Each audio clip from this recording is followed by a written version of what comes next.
ಬೇಸಾಯ. ಅಂದರೆ ಇದು ನಮ್ಮ ಕಡೆ ನೀರು ಇಲ್ಲ ಸ್ನೇಹಿತರೆ, ಕೆರೆಯೂ ಇಲ್ಲ, ಕೇವಲ ಬರೀ ಮಳೆ ಆಶ್ರಿತವಾಗಿ ನಾವು ಬೆಳೆಯನ್ನು ಬೆಳಿತೀವಿ.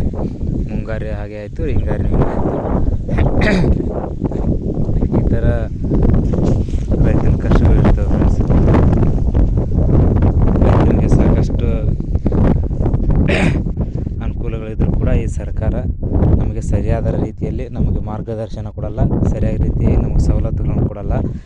ಕೆರೆ ಕಟ್ಟಿಸ್ಬೇಕಂದ್ರೆ ನಾವೇ ಮೊದಲು ಖರ್ಚು ಮಾಡಿ ಆಮೇಲೆ ಕೆರೆ ಕಟ್ಟಿಸ್ಬೇಕಂತ. ಇದು ಕೆರೆ ಕಟ್ಟಿಸ್ಬೇಕು, ಮೊದಲು ನಾವು ದುಡ್ಡು ಹಾಕಿ ಆಮೇಲೆ ಅದು ಯಾವಾಗ ಬರುತ್ತೋ ಗೊತ್ತಾಗಲ್ಲ ಫ್ರೆಂಡ್ಸ್. ಹಾಗಾಗಿ ನಾವು ಕೆರೆ ಇನ್ನೂ ಕಟ್ಟಿಸಿಲ್ಲ. ಬದುವು ಮೊನ್ನೆ ಹಾಕ್ಸಿದ್ವಿ ಫ್ರೆಂಡ್ಸ್, ಏಪ್ರಿಲಲ್ಲಿ.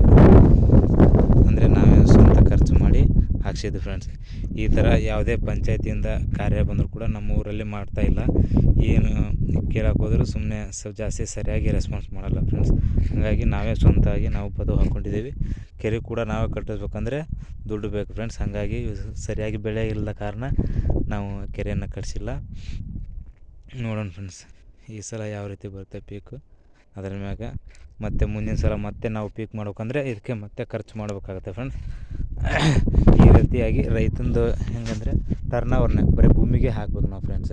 ಹೆಚ್ಚಿಗೆ ಒಂದು 20,000 ಉಳಿತು ಅಂದರೂ ಕೂಡ ಒಳ್ಳೆ ನಂತರ ಹೊಸ ಬೀಜಗಳನ್ನು ತೊಗೊಳೋದು, ಗೊಬ್ಬರ, ಔಷಧ, ಒಳ್ಳೆ ಉಳುಮೆ ಖರ್ಚು ಈ ಥರ ಇರ್ತವೆ ಫ್ರೆಂಡ್ಸ್. ಆಮೇಲೆ ಮತ್ತೆ ಸಣ್ಣ ಪುಟ್ಟ ಖರ್ಚಿರ್ತವೆ, ಅವನ್ನೆಲ್ಲ ಮಾಡ್ಕೋಬೇಕಾಗತ್ತೆ. ಅವನ್ನೆಲ್ಲ ಮಾಡಿಕೊಂಡು ಮತ್ತೆ ಬಂದು ಉಳಿದಿದ್ರಲ್ಲಿ ನಾವು ಮತ್ತೆ ಹೊಲಕ್ಕೆ ಹಾಕಬೇಕು. ಈ ರೀತಿಯಾಗಿ ರೈತಂದು ಎಷ್ಟು ದುಡ್ಡು ಬಂದರೂ ಕೂಡ ಅದರ ಅರ್ಧಕ್ಕಿಂತ ಹೆಚ್ಚು ಖರ್ಚಿರುತ್ತೆ ಫ್ರೆಂಡ್ಸ್. ಹಾಗಾಗಿ ರೈತನಿಗೆ ಆದಷ್ಟು ಹೆಚ್ಚು ಬೆಂಬಲ ಕೊಡಿ ಸ್ನೇಹಿತರೆ.